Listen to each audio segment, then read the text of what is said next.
Hello and welcome to another episode of the Startup Operator Roundup. I'm Roshan Karyappa. And I'm Gunjan Saha, and together we'll be breaking down the biggest headlines from the Indian startup ecosystem. In October last year, the Competition Commission of India had fined Google $112 million and said that the company must stop forcing developers to use its proprietary in-app payment system, which was labeled as an abuse of Google's dominant market position, right? Since then, we had development last week where the Alliance of Digital India Foundation, or the ADIF, they've asked India's antitrust regulator to investigate Google for devising a new system that startups say will still charge them a high service fee. They have asked the court to suspend Google's new in-app billing fee system until the CCI investigates. And Indian startups argue that the Google's user choice billing system still imposes a service fee of 11 to 26%. Wow. Compared to the earlier in-app payment system that charged a fee of 15 to 30%. The ADIF stated in their filing that the new system is just another version of Google's earlier system, although it's packaged as a service fee rather than whatever they used to call it. It's just a sad thing, Google, for those of my generation, was the quintessential garage startup that kind of blew up, right? And if you look at the credo, don't be evil. Right? It was literally thumbing their nose against all of corporate culture for what it was, right? Your typical monopolistic business that screws off its customers because it doesn't really care, right? Think of your large bank or large oil company, etc., right? But unfortunately, over the years, they've become that, They have become the thing that they claim to fight. Now you have become the very thing you swore to destroy. And they're just waiting for all of this antitrust to catch up and then split it into pieces or, invite some hard regulation, right? And see, Google is not really in China, right? China has Baidu, of course, right? So India is a key market for them, right? And India's story is only going to become more and more lucrative, right? We're going to grow like crazy in this and the next decade. So obviously, if we're going to get more prosperous and there's more business for the making, then Google will have to kind of figure a way to play well with our developers, our founders, our startups, and so on. Right? We've had many cases of entrepreneurs on the podcast coming and talking about how their apps were just randomly taken away for no good reason, and how their support was so convoluted, and they took 2 or 3 days to even get through to anyone, right? And how they received email responses 12 or 14 hours after, right? So that kind of stepmotherly treatment will not work. Right? Whether it's Apple or Google, I'm sure that, there are many smart folks who are cognizant of this and will take note of it. But meanwhile, I think all this kind of lobbying, educating policymakers about the consequences and so on is absolutely important. Very, very important. So kudos to all of the folks who are, sort of doing that. Okay, but the reason which Google is stating for them charging this fee is so that they can keep Android free. They can maintain the services they provide through Play Store. So how And I'm true sure do you think that also to pay all of their SVPs and to pay for their data centers and to pay for all of the thousands of people who they could do without, for sure, right? And to their shareholders and whatnot. See, it's a funny question to ask, right? How much money can someone charge?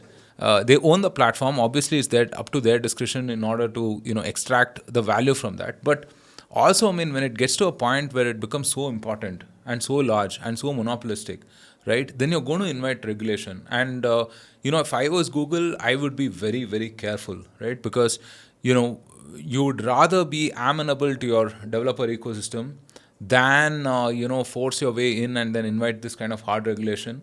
And so on. Because see, this is akin to hafta, right? This is like, hey, I'm on your platform. Fine. You charge developers an annual fee, that's fine. But saying that, all in-app purchases has to go through my billing system for security reasons, that's a little dodgy, right? All of this, I feel, because Google has not innovated over the last 5 years or so. I don't know. What was the last major development that came out of Google? I can't think of any. And this is from someone using a Google phone, right?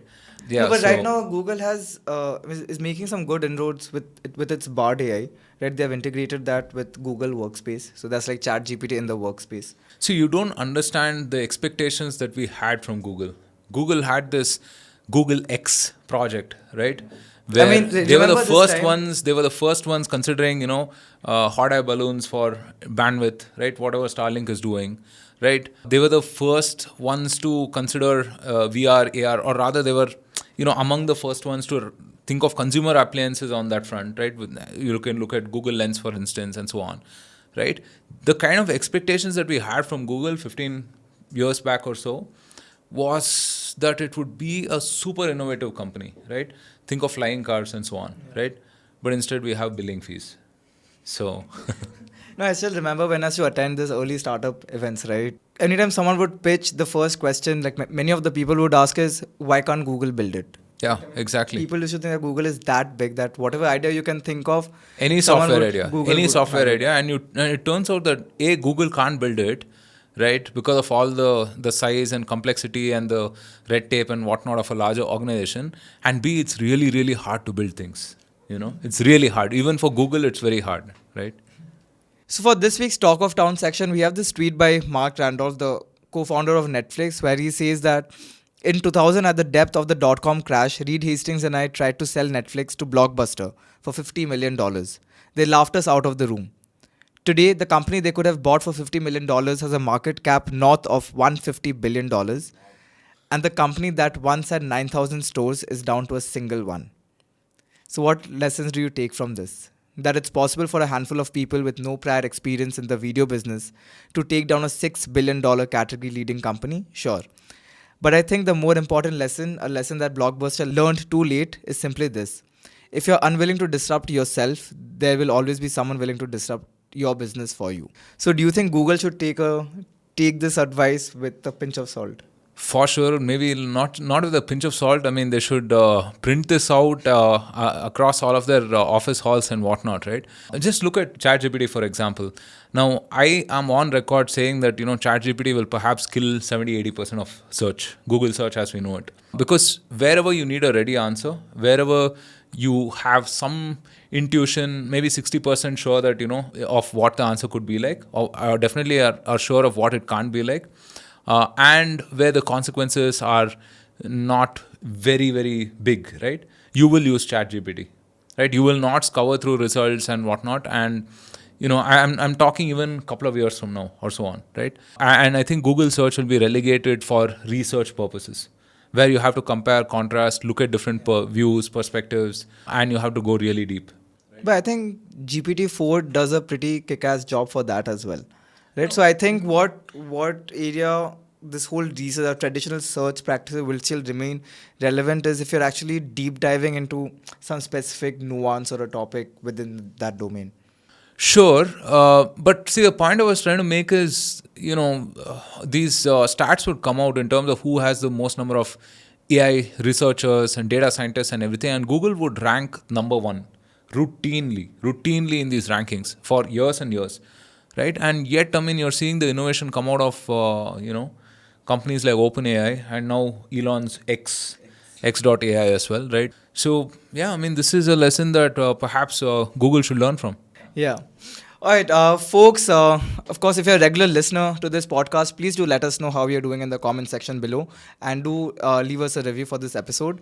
And if you're tuning in for the first time, do follow our channel for regular updates from the Indian startup ecosystem, and share this channel with your friends and other people in your network.